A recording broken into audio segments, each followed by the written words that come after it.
In this video, we're going to look at vectors and their components, and our objectives here are to add vectors by drawing, subtract vectors from one another, calculate the components of a vector in a given coordinate system, given the components of the vector, be able to draw the resultant vector and determine its orientation, and then convert angles between degrees and radians.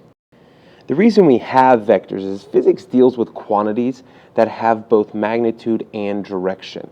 And you may remember from your previous physics courses what quantities are vectors and what are scalars. And remember, a vector is a mathematical object with both size and direction.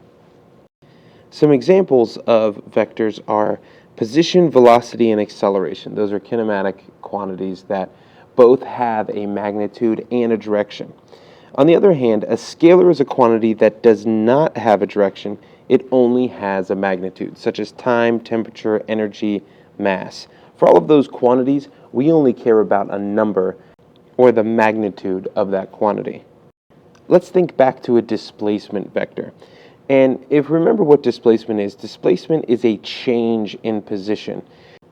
And so if we have a particle that changes position from point A to point B, we can signify this change in position by using an arrow. And that arrow tells us a length, which is the magnitude, and a direction, or the orientation of the change in position. And if we notice the figure over here, all three of these arrows have the same magnitude and direction. Now we can say they have the same magnitude because they have the same length. We can measure all three respective lengths and see that they're equivalent. And they have the same direction because of their orientation. If you look at the angle with the horizon for all of these, they're the same. And you can also tell that by all three of these arrows are parallel to each other. So therefore, they have the same direction and they're pointing in the same orientation. And in part B, we see that all three of these paths, it doesn't matter which path we take, if we take a linear path or a convoluted path, all result in the same change in position, which is the displacement. Therefore, the displacement vector for all three of these paths is going to be the same because they have the same change in position.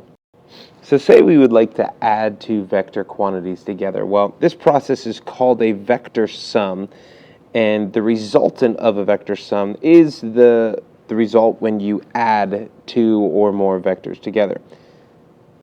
And so continuing with our displacement example, this would be represented by two displacements. What is the net displacement? So if you go from A to B to C, what is your overall displacement from A to C?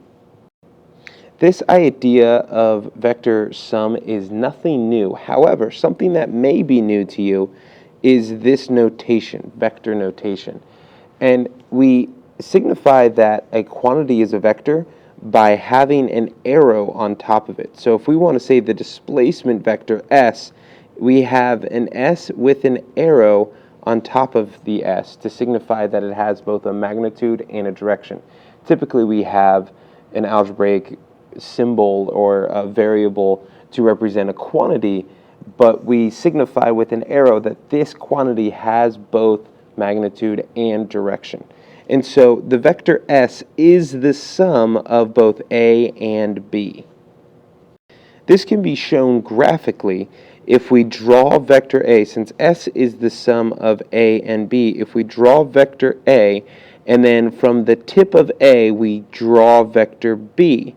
And so this is called tip to tail method. And so we draw those two vectors, and then the result from A to that final stopping point is going to be our resultant vector S. Just like the addition of algebraic quantities, there's a commutative property. Well, there's also a commutative property of vector addition. And so what that tells us is that if we have A plus B, that's the same thing as taking B plus A. And so what this tells us is in our graph, if we drew A and then drew B, we would end up at the same point if we were to first draw B and then from B draw A. It gives us the same resulting displacement. Likewise, there's also an associative property of vector addition if we have three vectors that we want to add together and find their total sum. We can add the first two and then take that resulting vector and add it with the third, or take the last two, take that resulting vector and add it with the first. Either way, we still end up with the same resultant, and the graphs below help illustrate that. When we see a negative sign in front of a vector, that reverses the orientation by 180 degrees, or by pi radians. And so, just like in algebra we have additive inverses, well, vectors also have additive inverses, and so vector b plus a negative vector b is going to be 0. That definition still holds true. But what does that mean when we have a negative vector b? Well, if vector b is right here and it's moving up and to the left, well, negative b is going to be parallel to that, but it's going to move down and to the right. So it's the same magnitude, just opposite direction. The direction is off by 180 degrees. And so this is useful in that if some vector d is defined as the difference between a and b, we can then draw vector a, and then instead of drawing vector b off this way, we can take negative b in this direction, and then we can see the resulting vector d. These rules hold true for all vectors, whether it's displacement, velocity, acceleration, whatever it may be. All vectors act the same. One thing you have to keep in mind, though, is we can only add like vectors together. Just like we can only add like terms in algebra, we can't add a measurement of distance plus a measurement of velocity. That just doesn't make sense. Units don't check out. Those vectors cannot be added. We can only add the same vectors. And so I want you to try this checkpoint here and see that if the magnitude of a displacement, vector a and b, are 3 meters and 4 meters respectively, and vector c is the vector sum of a and b, I want you to consider the various orientations that gives the maximum possible magnitude of c and the minimum possible magnitude of c. So pause the video, think of those, what's going to make the max, what's going to make the min, write it down, and then play the video to check your answer.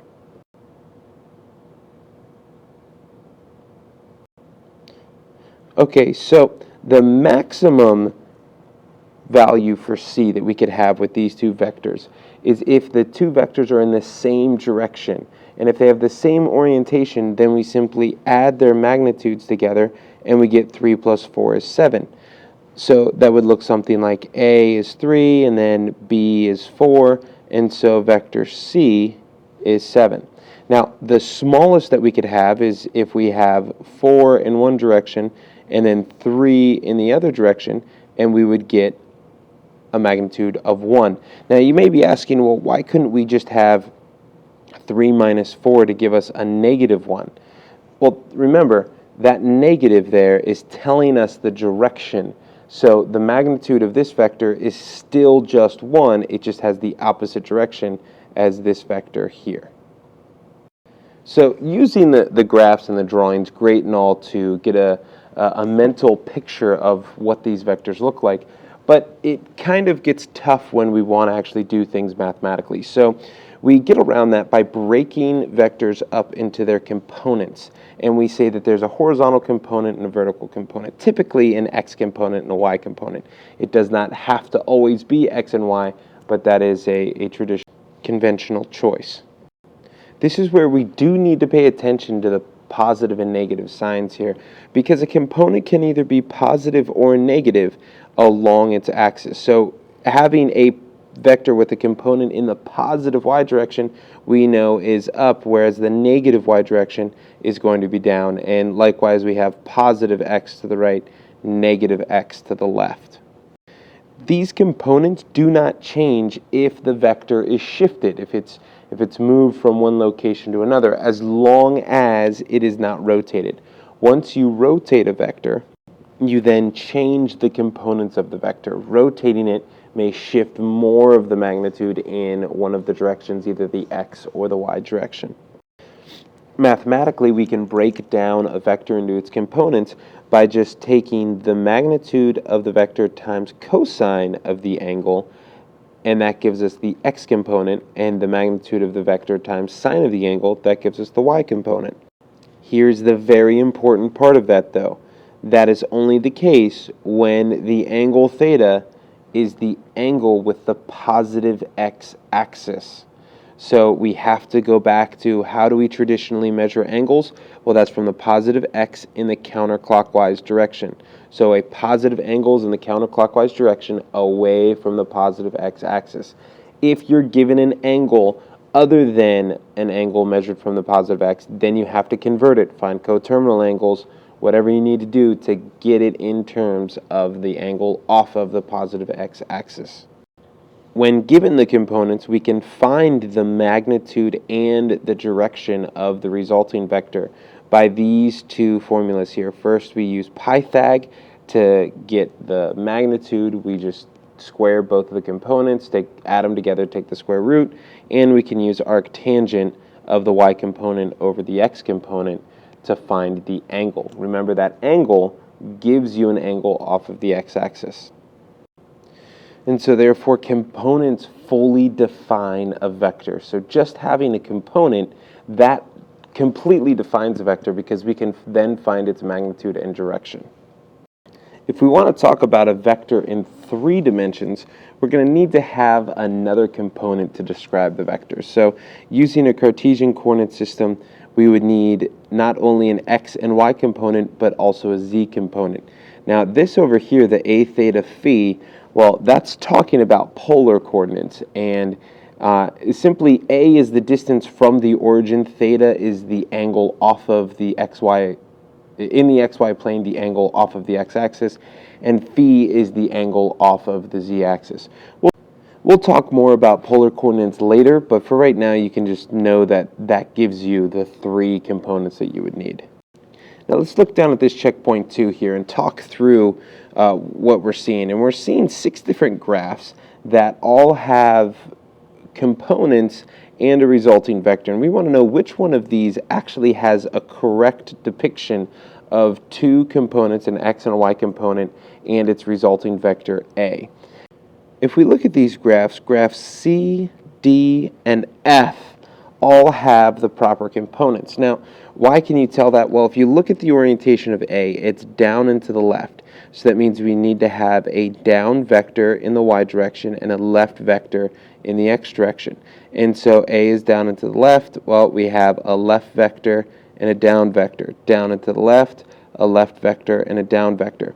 And so the difference here is in F we have both components on the respective axes, whereas in C and D we remove one of the components, such as in this one we move the y component. Instead of being on the axis here, we move it over so that way it completes the triangle.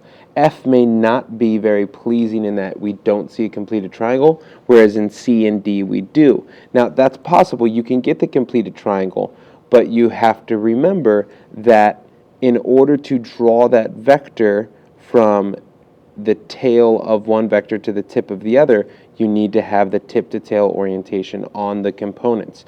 For instance, if you look here, in A we have a tail to tail orientation, so that's just like what we have in F, and we just connect those 2 heads, which that's not correct, because what this vector A shows us is that we're going down and to the right, but our components tell us down and to the left, and so those don't agree. That doesn't work. Same thing going on here in B. We have a vector component left and a vector component down, but the resulting vector is up and to the left, so that doesn't work. And the same thing for the vector in E. We have a left vector and a down vector, and it's telling us that we're going up. If we would just change this drawing and go from our starting point to the ending point and have the arrow there, then it would be correct. But since the arrow was going up and to the right, that is not correct. Finally, you need to remember how to convert degrees into radians and radians into degrees. Remember, your factor is 2 pi over 360 or pi over 180, and that converts 40 degrees into 0.7 radians. And remember, radians are just a measure, it's an angle measure. And also with that, you're going to need to remember your three basic trig functions and what they represent in a triangle.